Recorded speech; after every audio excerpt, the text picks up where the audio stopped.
Seorang prajurit Jerman berjalan keluar pada malam Natal. Tapi musuh tak melawan. Satu persatu mengikutinya. Palmer meniup saksofon. Menemani dengan tentara Jerman itu. Spring menempatkan pohon pinus di gundukan.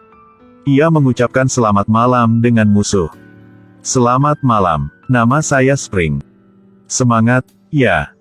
Kami bukan orang Inggris, kami adalah orang Scotland. Horstmeyer menyarankan Spring pulang. Tempat ini bukan teater Berlin. Ya, benar. Tempat ini lebih bagus daripada Berlin. Saat itu, pemimpin tentara Inggris ke sana. Tentara Perancis bersembunyi di samping untuk mengawasinya. Rapat yang penting sedang berlangsung. Tapi kita nggak diundang. Setelah prajurit mengatakan, Letnan Perancis segera bangkit.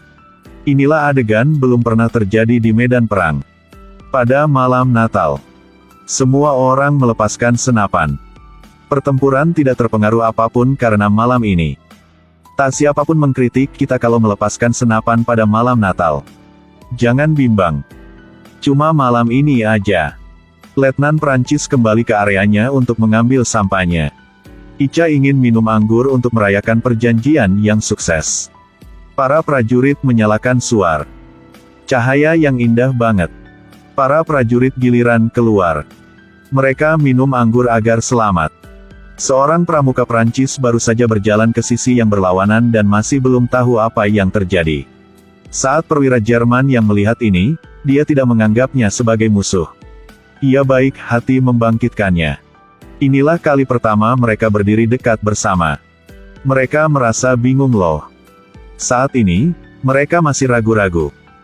Seorang prajurit Jerman mengeluarkan sebatang coklat. Prajurit Jerman dengan hati-hati memberi isyarat kepada lawan makan dulu. Setelah memastikan tidak ada masalah, prajurit Jerman itu memakan sepotong besar coklat dan memberikan anggur kepada musuh. Apalagi, mereka juga saling menunjukkan foto orang yang mereka cintai. Suasana mulai ramai. Medan perang yang mematikan telah berubah menjadi pesta yang menyenangkan. Mereka melepaskan senapan dan minum anggur bersama. Bel berbunyi. Mereka berdiri dan gunakan 3 senjata untuk membuat salib. Lalu mereka berdoa. Akhirnya mereka mengucapkan sampai jumpa dan kembali ke area. Tapi para prajurit itu terus-menerus menoleh. Mereka mau menikmati momen yang luar biasa ini. Kembali saja ke area, mereka akan menjadi musuh lagi. Seorang prajurit Inggris mengambil kesempatan ini untuk mendekati tubuh saudaranya. Melihat sang kakak tertutup salju, ia merasa terluka. Pada saat ini, seorang tentara Jerman hendak mengajaknya minum anggur. Tapi dia memutuskan mundur saat melihatnya menangis. Keesokan paginya, tentara Jerman dibangunkan oleh suara keras. Ternyata tentara Inggris sedang menggali tanah. Tentara Skotlandia meletakkan ranjau di sana. Dale mengangkat lembaran putih mau gencatan senjata. Suara menggali itu dibuat oleh para prajurit tempo hari. Ia cuma mau mencari mayat kakaknya. Dale berlari keluar dengan bendera putih. Dia menyarankan prajurit bangkit dan menasehatinya kembali. Gordon juga memarahinya. Waktu gencatan senjata sudah berakhir. Tentara Jerman bisa melepaskan tembakan kapan saja. Kembalilah. Ketika mereka berdua hendak meninggalkan, tentara Jerman memanggil mereka kembali. Bisakah kita ngomong tentang orang yang meninggal? Tampaknya Horstmeyer menginginkan gencatan senjata untuk menggali mayat. Pertemuan ini jauh lebih nyaman daripada tadi malam. Bahkan mereka ngomong dan minum kopi bersama. Akhirnya, mereka memutuskan berhenti. Di bawah melodi merdu, tentara pergi ke medan perang. Untuk mengubur para prajurit yang meninggal di tempat yang sama. Waktu gencatan senjata 1 hari masih ada. Para prajurit bermain sepak bola.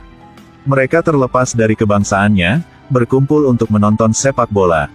Semua orang dengan senang hati menikmati hari gencatan senjata. Mereka juga bermain kartu bersama. Asik banget. Bagi seorang prajurit, berkelahi adalah hal yang biasa. Mereka saling bercerita tentang pengalaman mereka di medan perang. Semuanya merasa sangat capek dengan perang. Para komandan juga menceritakan kisah keluarga. Dia bahkan membuat janji mengunjungi rumah pihak lain setelah perang berakhir. Besok paginya juga merupakan hari gencatan senjata berakhir. Tapi tidak ada pihak yang melepaskan tembakan. Horstmeyer menerjang bahaya untuk memasuki medan perang Prancis. Karena tentara Jerman akan menyerang tentara Prancis dalam 10 menit nanti. Dia meminta tentara Prancis untuk pergi ke sisi paritnya. Tentara Prancis tanpa curiga pindah ke tempat persembunyian. Meriam yang kuat meletus seperti yang diharapkan. Medan perang sekarang dalam kekacauan. Prajurit dari 3 negara berkumpul bersama, mengabaikan peluru artileri di medan perang. Berkat perlindungan dari tentara Jerman, tidak ada yang terluka. Ulang aja. Semoga kalian akan aman. Gordon pikir Inggris pasti akan melakukan serangan balik. Artileri kami akan menembak setelah pihak kamu menyerang. Jadi mereka pindah ke medan perang tentara Inggris. Sampai meriam benar-benar berhenti. Mereka mulai berpisah. Kembali ke area mereka. Sebelum Horstmeyer meninggalkan, saksofon bersuara.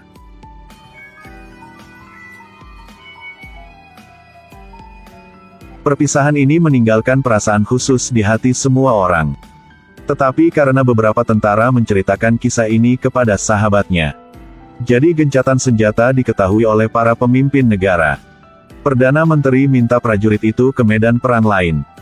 Para prajurit itu tidak lengah lagi. Tapi keraguan terlihat jelas di menatap mereka. Seorang prajurit berseragam Jerman muncul. Jenderal baru segera memberi perintah untuk melepaskan tembakan. Suara tembakan terdengar. Seorang tentara berseragam Jerman berlari ke area Inggris. Tetapi prajurit Inggris ragu-ragu untuk melepaskan tembakan. Jenderal sekali lagi memerintahkan mereka tindakan.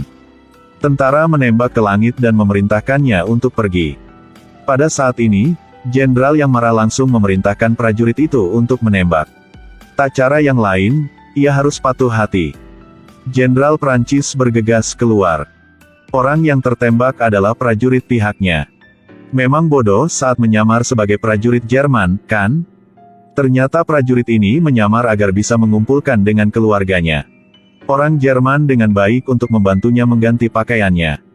Tapi akhirnya menyebabkan kesalahpahaman dan ditembak mati. Pemimpin tercengang. Ia nggak tahu bilang apapun. Jenderal Inggris sangat tidak senang ketika dia menyaksikan hal itu. Dia benar-benar melampiaskan amarahnya pada orang di sebelahnya.